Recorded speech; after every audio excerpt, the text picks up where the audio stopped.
اس کو نبی پاک صلی اللہ علیہ وسلم نے بھلائی کی طرف بلایا، اس کی بھلائی کا سبب، اس کی ہدایت کا سبب نبی پاک صلی اللہ علیہ وسلم بنے، اور پھر یہ آگے دوسروں کی بھلائی کا سبب بنا۔ تو اب جتنا بھی ثواب آگے ملے گا ملٹی پلائی ہوتا ہوا نبی پاک صلی اللہ علیہ وسلم کو ملتا رہے گا۔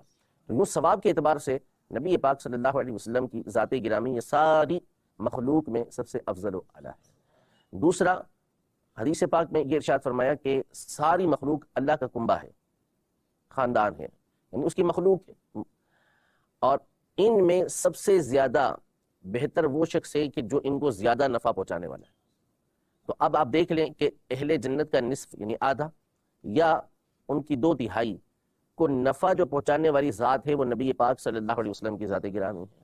تو سب سے زیادہ مخلوق کے لیے جو نافع ہوئے، نفع بخش ہوئے، وہ نبی پاک صلی اللہ تعالیٰ علیہ وآلہ وسلم ہوئے۔ تو اس اعتبار سے بھی سب سے افضل و اعلیٰ نبی پاک صلی اللہ علیہ وسلم کی ذات۔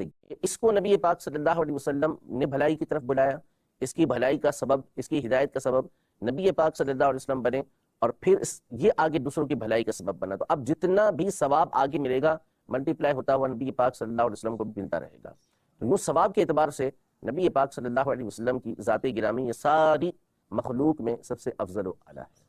دوسرا، حدیث پاک میں یہ ارشاد فرمایا کہ ساری مخلوق اللہ کا کنبہ ہے، خاندان ہے، یعنی اس کی مخلوق ہے، اور ان میں سب سے زیادہ بہتر وہ شخص ہے کہ جو ان کو زیادہ نفع پہنچانے والا ہے۔